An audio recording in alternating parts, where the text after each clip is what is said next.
guys. Oh, Emma Davis here.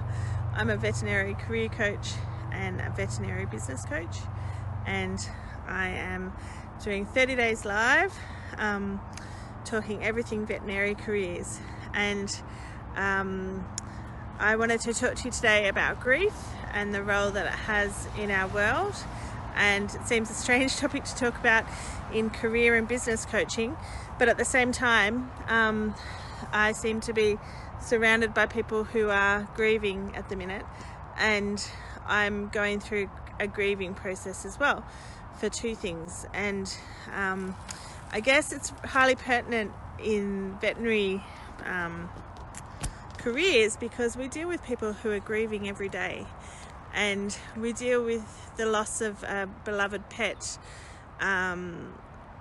It's the most common type of that. And we also deal with people who are feeling, highly worried about their animals as they go through stuff in life themselves. And if you go into a vet forum and talk, hear the conversations that are happening, then oftentimes, a pet represents to a person more than just, an amazing 14 years of connection, but sometimes it's the last connection that person had with their son who's passed away, or their beloved mum who passed away earlier. And there's so many, there's a lot of love tied up in pets and animals and horses, Gordon, and there's a lot of grief that comes with losing those really special animals that we love. And I wanted to talk today because I got stumped by my own grief yesterday, and grieving comes in all different shapes and sizes.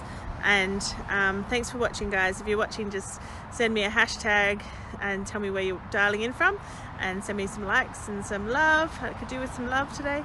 And if you're watching later, just hashtag replay, tell me where you're watching in from. So yesterday I got tricked by my own grief, and I didn't do my live, and I went to bed, and I had a very big weekend, which was fantastic, and spent some time with some great friends. And I guess dealing with the fact that I'm grieving different things in my life, so that my granddad is dying, and that I won't I'm still dealing with it, won't have any more children. So I don't even like saying it, but that's probably the reality. And I guess that for me, that's a process to walk through, and it's and I think that's a big part of why I didn't stay in vet practice, is because I'm quite a sensitive person, and I found the pain and the grief that people were going through, I was highly sensitized to it, and I would walk away with some of it every time that I helped someone with their grief and their pain as they lost an animal, or we worked through a difficult case and we had to make hard decisions. Then I would take some of that pain on board, and I'm highly empathetic. And there's other people like me, and I'm just learning more about who I am and why I feel things so strongly, and then realizing that there's lots of people like me, and it's a recognized thing, not just crazy feeling person. And that it's a burden to take on, is other people's emotions and other people's grief, and that you need to manage it, because if you want to stay in vet practice, then you have to be able to manage what you take home every day, and that you are protecting yourself and that you continue to thrive in vet practice by understanding that if you are, like me, a highly sensitive, empathic person, then if I stop to look at some of the pains in the world, or they're thrust in my face from being in practice, and I'm just have to deal with them, that if I'm not processing that, and or preparing myself to not take those things on, then I can walk away and actually take out some of the grief with me, like some of the feelings, some of the emotions and things around that. And so it's quite interesting. I've got people that you know who you are if you're watching, that you're grieving at the minute. A couple of people that I've been coaching And yeah, and I guess I'm going to spend time with my beautiful mum-in-law today for her birthday this week, and she's been grieving some, loss of her family for a long time, and grief can really affect people in different ways. And so I just wanted to let you know that, just to get to know about grief, get to know that we're in a highly at-risk position. People who, doctors and vets and people that work on the front line of the forces and emergency response people are at high risk for taking on grief, and it's not that you don't want to take it on, it's just that you want to manage it and look after yourself especially well, so that it doesn't affect you, and that you give yourself time to feel the feelings and let them go. Work through it with a counsellor or someone external that you can talk it through with. One of the universities in the United States actually has just put in place a counsellor who's full-time at that veterinary clinic, at the veterinary practice, the uni clinic, and they are there for the people who are grieving to talk to, and also the nurses and the veterinarians that are there, and those people actually get to debrief at the end of each day. And that sounds amazing, because that's pretty much what we need to be able to do.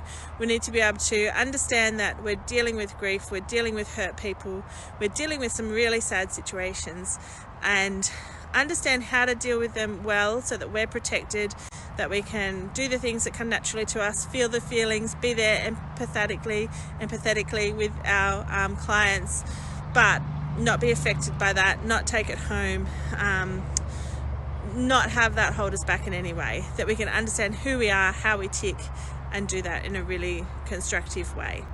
And yeah, so that's a really good model to think about, is having these counsellors in situ in a vet clinic.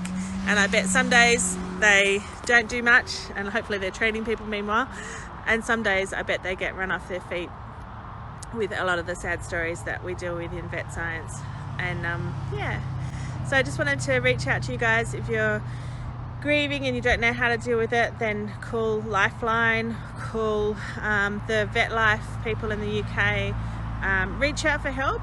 Grieving's a natural process, but if we're super high achievers and we're not used to being stopped by something like grief, then it can feel very disempowering to be going through grief.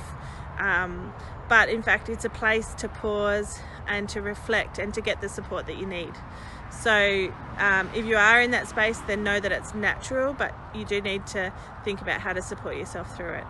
Okay, if you want to chat about coaching, if you want to chat about where you're up to in your career, I do career coaching, and I'm going to get some visitors here.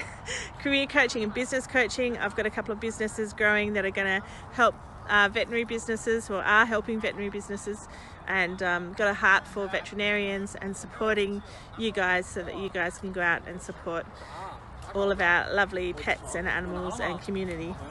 So yeah, okay, so just some thoughts on grief today. Just let yourself be human. I know that you guys are in practice often, are superhuman. You're doing amazing things. You are holding the fort and fixing all the problems of the world and doing great, kicking great goals and doing a great job. But just let yourself